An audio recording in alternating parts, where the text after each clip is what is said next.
Yep, I'm living up to a promise I made back in my very first video.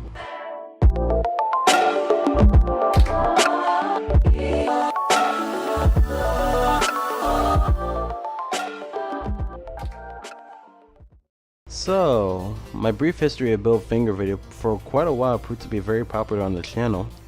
Well, that is until a 3-minute video of me bitching about a company's business practice made about 30 more views than my first. All jokes aside though, sincerest thanks to all of you for watching my very first video. I wanted my first video to set the example of what I wanted to do with future content from here on. Whether my current and future videos live up to that example, I'll leave it up to you. But let's get back to my promise. In my brief history of Bill Finger video, I mentioned very briefly the story behind Jerry Siegel and Joe Shuster creating Superman. What I didn't cover was them actually selling the rights to Superman to National Publications, the company who would later form DC Comics. I said they would make a very good topic for a video in the future, mainly because that this was something that wasn't like what will happen to Bill Finger. Siegel and Shuster fought to regain the rights to Superman, taking legal action against DC Comics at least 3 to 4 times, not only for the rights to Superman mind you, but for unpaid royalties and the use of the character Superboy. This is going to be a long one. Strap yourselves in. This is the story of Jerry Siegel and Joe Shuster. Let's head back to the year 1914, specifically July, an eventful month in history as the Great War is looming overhead. However, in Toronto, Ontario, Canada, literally 4 days before the war started, Joseph Shuster was born to Jewish immigrant parents. As a young boy, he got his first job as a paperboy for the Toronto Daily Star to help his family meet ends. 10 years later, the Shuster family would move to Cleveland, Ohio. While he was attending Glenville High School, he met his best friend and longtime collaborator, Jerry Siegel. Siegel was born 3 months after Shuster was in Cleveland, Ohio. During his teenage years, Siegel was a fan of film, and especially science fiction. He was such a fan of sci-fi that he even made friends with a young Jack Williamson, the dean of science fiction, the very same person who will help popularize androids in 1936's The Cosmeteers. By 1929, Siegel had his own fanzine called Cosmic Stories, all produced by a manual typewriter and advertised in the pages of Science Wonder Stories. When Siegel and Shuster met, they made their own sci-fi magazine called, well, Science Fiction, still a better name than what sci-fi calls themselves now.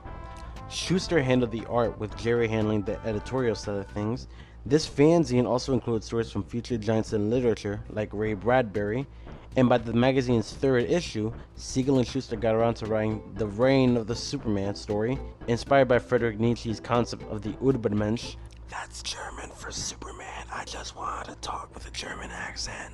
That same year, Siegel decided to rewrite and retool the character. No longer was he the bald villain bent on ruling the world, but as the duo would later go on to say, the character was more like Slam Bradley, a character they would create for the debut issue of Detective Comics. The Superman was rejected by numerous publishers, leading to Shuster burning the original storyline, with the only thing saved is the cover art by Shuster after Siegel pulled it out from the fire. When 1935 came about, the duo made it into the big leagues working for National Publications' New Fun Comics line, also known as More Fun Comics. More Fun Comics would be the same comic line that would debut future DC characters like Aquaman, Green Arrow, The Spectre, Dr. Fate, and Johnny Quick. But in the intermediate time, Siegel was still coming up with ideas for his Superman, along with Shuster conceptualizing the look of the characters Clark Kent and Superman, inspired by Douglas Fairbanks and Harold Lloyd respectively. The character of Lois Lane was based on Siegel's own wife Joanne, with her personality being based on Glenda Farrell's Torchy Blaine. The city of Metropolis was based on Shuster's home of Toronto, with his name coming from the 1927 Fritz Lang film of the same name. The duo's background as children to Jewish immigrants had an influence of sorts on the character of Kal-El, a literal alien immigrant in a place where he adapts and adopts as his home. Then editor Vince Sullivan picked up the picture of Superman and decided to make it the cover feature of National's next line, the Action Comics line. In June of 1938, National Publications released Action Comics #1 for 10 cents. Man, money was so much better during the Great Depression. Wait. Interestingly enough, Action Comics #1 was an anthology series. The first book introduces not only Superman, but Satara, father of Zatanna, and Tex Thompson. What? Never heard of him? Yeah, me neither. Superman's debut story was all over the place to say the least. One part explained his origin, the next was him clearing a woman's name of murder, the other story had him save Lois from the local nightclub douchebags, and the last one had him go to Washington D.C. to get a corrupt politician to confess. Wow, riveting. Regardless, however, Superman proved to be a great success that he even got his own comic strip, along with a theatrical animated series created by animation legends Max and Dave Fleischer. And the best part of this story is that unlike Kane and Finger, both Siegel and Shuster acknowledged the other's work in multiple interviews. Jerry Siegel. Good evening, Mr. Siegel. Good evening, Fred. So you are the man behind Superman, Mr. Siegel. No, I'm just one of the men, Fred. I write the situations and the dialogue, and the strip is drawn by my collaborator, Joe Shuster. Well, you seem rather young to be the instigator of this. But here's the thing I neglected to mention up to this point. When National published Action Comics, they actually bought the rights to Superman for $130, or $2,179 to be exact. This was a common practice in comics at the time. That's pretty much why Bob Kane got sole credit for Batman. So Siegel thought it would be best to go back and renegotiate the deal he and Shuster made with National, with then co-owner Harry Donenfeld threatening to fire and replace Siegel and Shuster for Superman. What an asshole! However, instead of replacing them, he extended their contract by 10 years and increased their pay. Still, Donenfeld was a complete twat for threatening replacement, but that's only a glimpse of the shady practices at DC. At one point, Siegel pitched to DC a series of stories based and set around Superman's youth, with DC rejecting it. When Robin debuted in Detective Comics number 38, the appeal for young superheroes blew up, and DC decided to create more. And by 1945, Superboy made his debut in More Fun Comics 101. The art was done by Shuster, yet Siegel wasn't the writer. In fact, Siegel wasn't even in the United States. He was stationed in Hawaii during World War II, and it didn't help that DC was raking in hella dough with the profits made from Superman.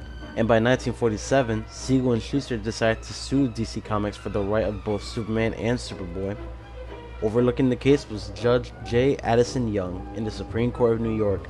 The duo argued that the contract they signed with DC lacked consideration. In this case, the $130 they settled for. Judge Young stated the $130 wasn't consideration. In fact, the $130 was the sum total of the price per page they did for comics at the time. Judge Young also pointed out that DC rejected the pitches of Superboy, and the second time it was pitched, they didn't respond within the contractual 6 weeks they were supposed to. Ergo, DC doesn't own the rights to Superman. Jerry Siegel in fact did. While that was the case, however, DC in fact owned the rights to Superman.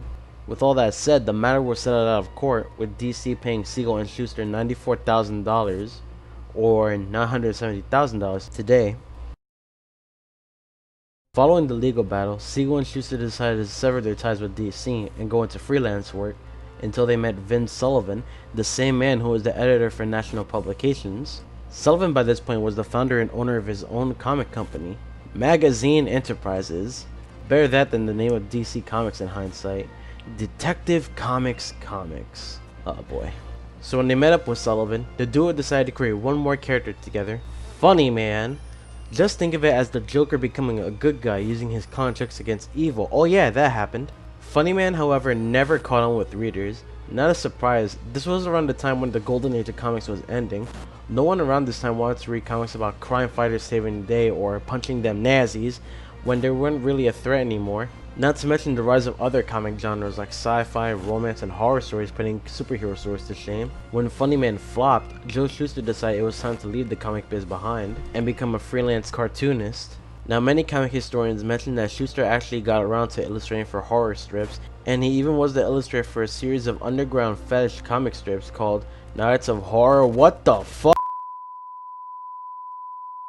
I kid, of course. Believe it or not, this was unknown for quite a while until comic historian Craig Yo wrote a book called Secret Identity, the fetish art of Superman's co-creator Joe Shuster.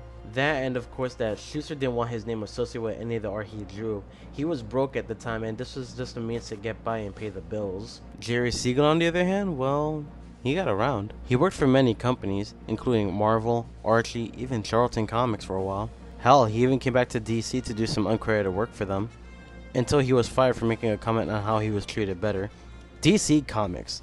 Asshole since 1935. As much as I hate to say it, but it doesn't get any better when, after the copyright for Superman expired, Siegel and Shuster once again tried to get the rights of Superman back from DC, with the Court of Appeals agreeing that the duo weren't entitled to the copyright of Superman, since they did transfer the rights of DC.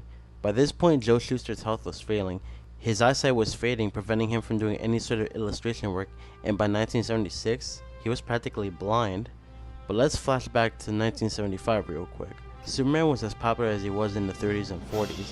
He had multiple animated TV shows and a live-action TV show starring George Reeves, but a full feature film was announced with Richard Donner in the director's chair.